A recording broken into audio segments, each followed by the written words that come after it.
A dictator whose economic policies are so terrible that he's being roundly rejected by his own voters as he heads into a midterm? I'm not talking about Donald Trump, but I am talking about somebody that Donald Trump is using our taxpayer dollars to prop up. Javier Milei, the president of Argentina. Looks like Donald Trump's going to be pouring hundreds of millions, if not billions, of U.S. taxpayer dollars, your and my hard-earned U.S. capital, into Argentina to prop it up, not because Argentina is an important trading partner to us, but because Donald Trump needs more friends. He needs to buy more friends and have more dictators in a geopolitical ring in Latin America. And it starts with the little baby Trumper, Javier Milei, you know, the guy that comes to state dinners and campaigns for Donald Trump. But he's lost every election, special election that matters leading into his midterms in October. He's already taken $20 billion from the International Monetary Fund. But now not only Scott Bessent, the Treasury Secretary, has effectively stopped the stampede of U.S. dollars being taken out of Argentina as people sell off his assets by making one statement that the American government is going to use interventionist means. We may take over Argentina, in other words, at least financially. That led the markets to prop up the failing Argentinian peso, failing because of Javier Milei's failed economic policy. But all Donald Trump sees is another dictator. Birds of a feather stick together. He's already blown his relationship with Brazil. And now the voters of Argentina are rejecting his little Trump clone, and Donald Trump wants to intervene. In fact, at the UN, just today during the General Assembly meeting, he pulled Milei aside and hit a metaphorical arm around him and said, "We're going to support you. We're going to support another dictator who's been rejected by the Argentinian people, whose failing economy matches Donald Trump's own." I'm Michael Popok. You're on the MeidasTouch Network. Let's get to what our reporting is all about. Donald Trump was in New York today, several blocks from a building that I had my law firm in the UN neighborhood in New York, to address the General Assembly for an hour and a half of a rambling speech where he decided to attack many of the Democratic allies that were in the room, said that their countries are corrupt and bankrupt and failing, and only he has the cure. And of course, making a pitch for him to be awarded the Nobel Peace Prize again. Buried in there was him picking out Milei, who had traveled to New York to meet with the Treasury Secretary Scott Bessent and Donald Trump again to signal to the world that we are going to intervene. We have not pumped money into another country with a major bailout loan since Mexico in the 1980s, and for good reason. And now we're considering doing it again. Billions of dollars because Donald Trump happens to like the dictator down in Argentina. No other strategic or proper reason for us to do that. That government should fall. The democracy of Argentina should take over. Whoever that they choose should get in, and they should change the economic policies, much the way we hope to do come the midterms. Let me play you for a minute a clip from Scott Bessent. This statement alone halted the stampede on the Argentinian assets, stopped the sell-off, and had the peso rise almost 8%. It had been falling for the last, since August. It's been falling off a cliff, the local currency there. And then the slide automatically, magically stopped when Scott Bessent, our Treasury Secretary, posted to his X account the following: "Argentina is a systemically important U.S. ally in Latin America, and the Treasury stands ready to do what is needed within its mandate to support Argentina. All options for stabilization are on the table." All right, now that's not good enough. Let's talk about what Donald Trump is trying to do. It is not because Argentina, and I've been to Argentina and I love Argentinian people. I have a lot of friends here in Miami that are from Argentina. However, from a trading platform standpoint, Mexico, much more important. Canada is infinitely more important than Argentina.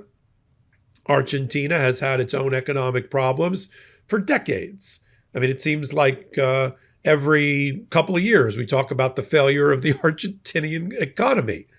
There's certain things that we can do to help. There's certain things that we should not be trying to bail out, especially a president who campaigned and got elected on America First. Why are we pumping billions and billions of dollars into Javier Milei, a failed dictator, if for no other reason than to give Donald Trump a friend in Latin America? This is more geopolitical than it is economic. It doesn't really make much economic sense from a U.S. export or import standpoint.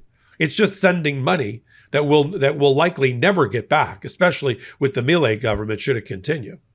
And if it fails, I mean, so be it. I mean, again, we're intervening in the sovereignty of another country, just like they did in Brazil when the same duo of Donald Trump and his Treasury Secretary Scott Bessent went after and tariffed Brazil 50% because they didn't like the fact that they've prosecuted and now convicted Bolsonaro, the other Trump in the jungle, the Trump in Brazil, who was convicted overwhelmingly of participating and leading a coup to try to overthrow the peaceful transfer of power after he lost the election to President Lula.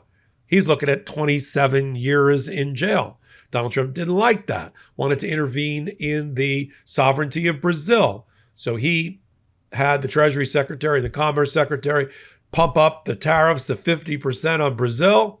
And then the Treasury Secretary literally went after the lead judge in the case, although there were 7 judges, went after the lead judge in the case and sanctioned him from the Treasury Department personally, including his bank accounts and his ability to travel. So that's what we're watching. That's why I wanted to point it out. This is just geopolitical. So we've got the scene here of Donald Trump and Milei at the UN today, where the Milei had traveled in order to bend the ear of Donald Trump and Bessent while Donald Trump was in New York for the General Assembly of the United Nations. Here's a clip. Well, thank you very much, everybody. We have a lot of meetings scheduled, but I wanted to meet with the President of Argentina, and we both wanted to meet with friends. He's done a fantastic job, and I'm doing something that I don't often do. I'm giving a full endorsement to him. We just endorsed him for president. As you know, he has a race coming up, and I'm sure he's going to do well, but now I think this hopefully assures it. And to the people of Argentina, we're backing him 100%. We think he's done a fantastic job. He, like us, inherited a mess, and what he's done to fix it is good. And Scott is working with their country so that they can get good debt and all of the things that you need to make Argentina great again. So it's an honor for me to endorse the president and the future president of Argentina. Thank you very much. Thank you very much. Thank you very much. That's you. That wasn't bad. Now we can get out of here. Are you going to help bail out Argentina, Mr. President? Well, we're going to help them. I don't think they need a bailout. He's done a fantastic job.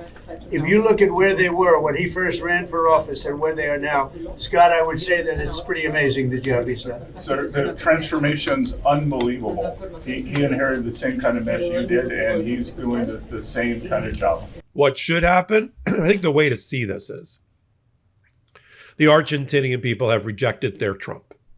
His economy, like ours, is failing.